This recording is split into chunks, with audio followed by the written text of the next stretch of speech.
예, 오늘 귀중한 토론회 불러주셔서 감사합니다. 박동천 교수님 발제 또 그리고 정진우 대표님의 토론을 들었는데요. 제가 거기다가 뭐 덧빼거나 덧붙일 게 없습니다.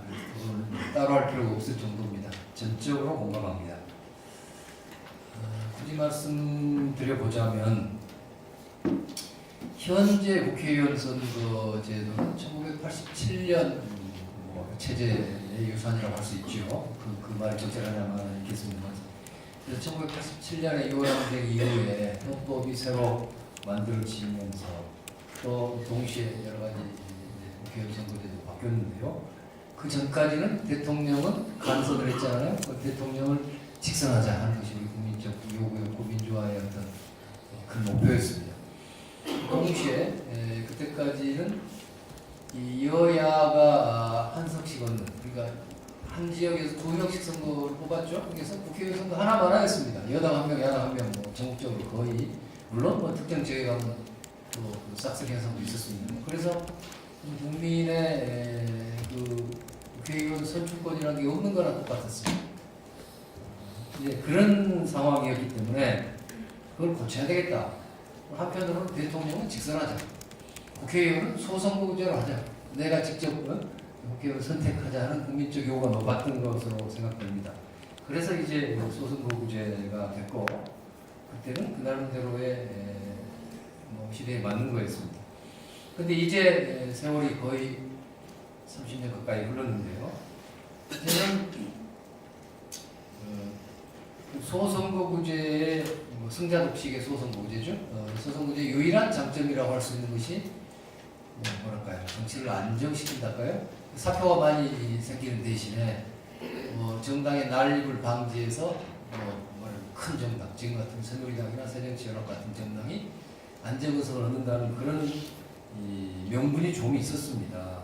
그런데 그것이 지금은 시대적으로 전혀 그런 것이 아니고 오히려 양대 정당의 패권이 고착되어 있다고 생각합니다. 정당 패권. 그러니까 부당하게 두 분 다 말씀하셨습니다만 득표율은 지난 선거, 지난 총선에서 새누리당이 43%인가요? 그쯤 얻었는데 국회 과반수를 가지고 있습니다. 아주 부당합니다. 소수파가 어떻게 국회의 다수파가 돼서 또 다수결에 의해서 국회 권력의 90% 이상을 지금 갖고 있는 거지. 그러니까 아주 잘못된 거죠. 새정치민주연합, 이게 제가 야당 쪽에서 오니까 또는 새정치민주연합을 탈당했으니까 드리는 말씀이 아닙니다. 과거에 제가 못 갖고 있었을 때 열린우리당이 17대 국회인가요? 그때 38% 득표했습니다. 사실은. 그런데 역시 과반수 의석을 가져서 그때 제가 그걸 가지고 국가본부 대개정을 하려고 여러 가지 시도도 하고 했었습니다. 이건 부당합니다. 그래서 이제는 무슨 우리나라의 민주주의 수준이 정당이 3개, 4개 좀 더 있다고 그래서 문제가 되는 수준이 아닙니다. 그래서 이제는 이런 부당한 선거구제,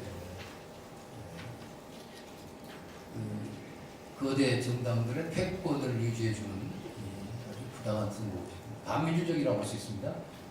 민주주의 국민들의 의사 반영과 다르다는 점에 있어서 민주주의하고 거리가 먼 선거구제 반드시 바꿔야 합니다.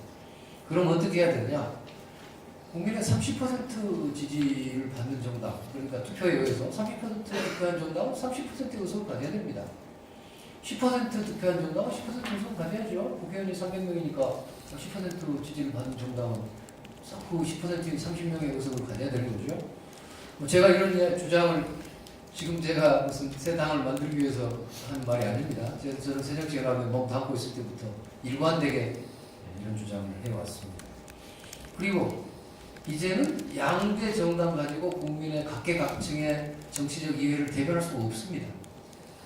양대 정당이라는 것은 필연적으로 어떤 총선이 다가오면 두 정당이 과반수를 목표로 해서 혈투를 벌입니다. 그러다 보니까 이른바 캐치올 파티가 되고요. 사람에 있어서도 당선 가능성이 최고의 목표가 되는 겁니다. 그래서 과거에 그런 사례가 있습니다. 같은 사람을 두고 그 새누리당과 현재 새정치연합의 전신들이 서로 당기는 예가 여러 번 있었습니다. 제가 말씀드릴 수도 있는데 시간 보면 넘어가겠습니다. 우스운 거죠. 두 당의 정체 선거와는 예, 정체성이 전혀 다른데 동일 인물 가지고 서로 끌어들이는 그런 코미디 같은 일들이 실제로 있었던 겁니다.